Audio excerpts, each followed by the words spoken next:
The saga begins with a man named Jarrell Miller, a fighter whose arrogance was as bloated as his physique. He strutted around before the fight, throwing cheap insults like punches he could never land. His opponent, Daniel Dubois, stood silent, cold, focused, and unmoved. Miller called him every name in the book, mocking him with low blows that had nothing to do with boxing. "I'm going to cook this shrimp," he sneered, his voice dripping with mockery. The two-time quitter, the coward. "I'm gonna make your face mushy." The crowd laughed, but Dubois didn't even flinch. He didn't need to. He knew that soon the fists would do the talking, and every insult would be paid back with interest. When the bell rang, the transformation was immediate. Dubois exploded forward like a force of nature. Every jab was a message, every hook a promise. Miller, the self-proclaimed destroyer, suddenly looked unsure, sluggish under the weight of his own confidence. Dubois' gloves cracked against Miller's skull like thunderclaps, shaking the arrogance right out of him. Miller tried to fight back, tried to trade, but it was hopeless. His gas tank emptied, his movement slowed, and all that trash talk started to look like regret. By the end, Dubois wasn't just winning, he was teaching. When Miller gasped for breath, desperately clinging to consciousness, Dubois unleashed one final combination that folded him like paper. The referee had no choice but to step in. The once cocky heavyweight now looked like a fallen giant, his words swallowed by silence. Karma had collected its debt, and it came wearing the gloves of Daniel Dubois. Then came Ezra Arenka, a fighter who mistook disrespect for confidence. Before his bout with young prodigy Ben Whitaker, Ezra strutted into interviews calling his opponent overrated, unworthy, and soft.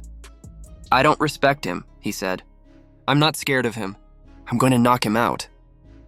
But when the bell rang, that same mouth forgot how to speak. Whitaker danced circles around him, making him swing at shadows. Every movement was poetry, grace and brutality in perfect harmony. Ezra kept taunting, desperate to regain some control, but his insults hit the air while Whitaker's punches hit his jaw. And when Ezra realized he couldn't win fairly, he tried something worse. He went dirty, grabbing, holding, and throwing illegal strikes. For a moment, it looked like chaos. But Whitaker, calm and calculated, refused to lose his composure. Instead, he punished every foul with precision.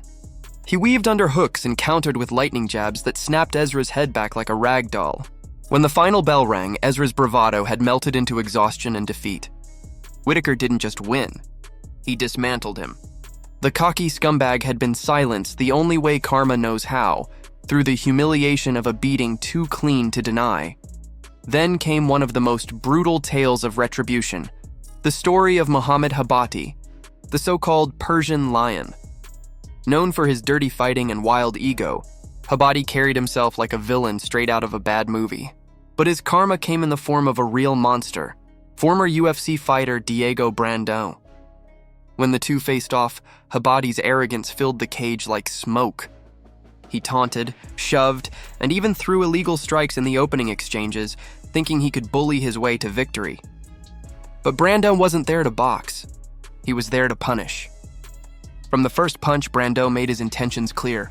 He hammered Habati with cold precision, his strikes landing with the sound of vengeance.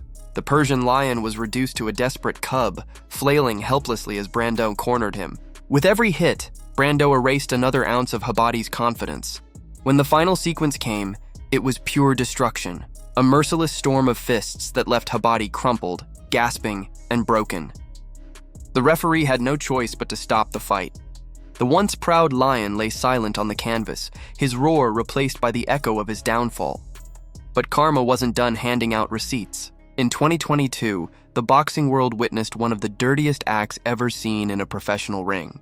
Christian Baez had been dominating the undefeated Ruben Torres, outboxing him, outthinking him, and outclassing him. Torres, unable to accept the taste of defeat, committed a cardinal sin. As the referee tried to break the fighters apart, Torres unleashed a cheap shot, an unexpected vicious right hand that knocked Baez unconscious. The crowd gasped in disbelief. It wasn't just a foul, it was a betrayal of everything the sport stood for. For a while, it seemed Torres had gotten away with it. But karma always remembers.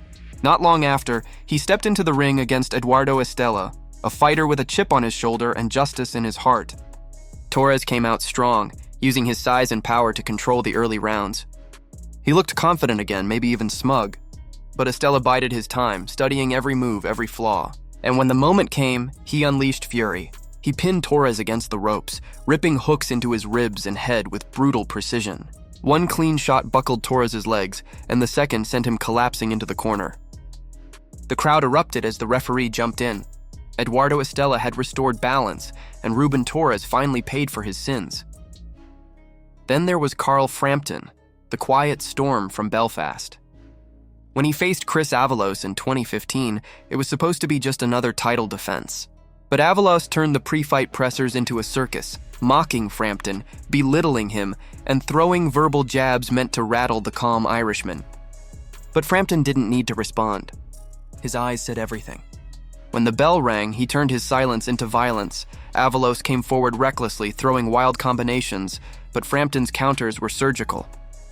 Every punch landed clean. Every step forward from Avalos ended in pain. The humble fighter from Tigers Bay unleashed a torrent of speed and power that left his opponent bewildered.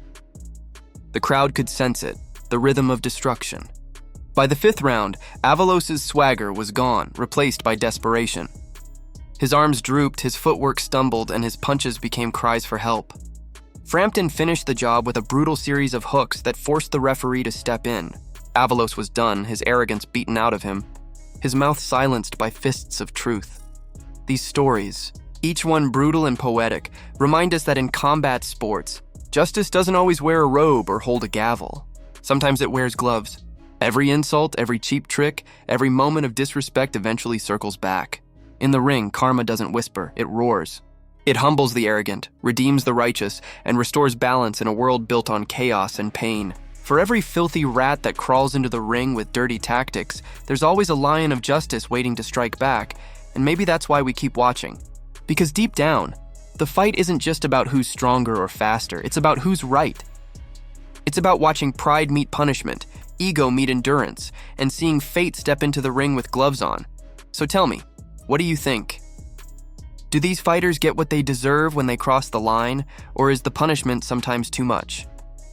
Drop your thoughts in the comments below, because the debate never ends in the world of combat sports. And if you love stories of karma, revenge, and glory inside the ring, make sure to like this video, subscribe to the channel, and turn on notifications, because justice in this world always finds its way back to the spotlight.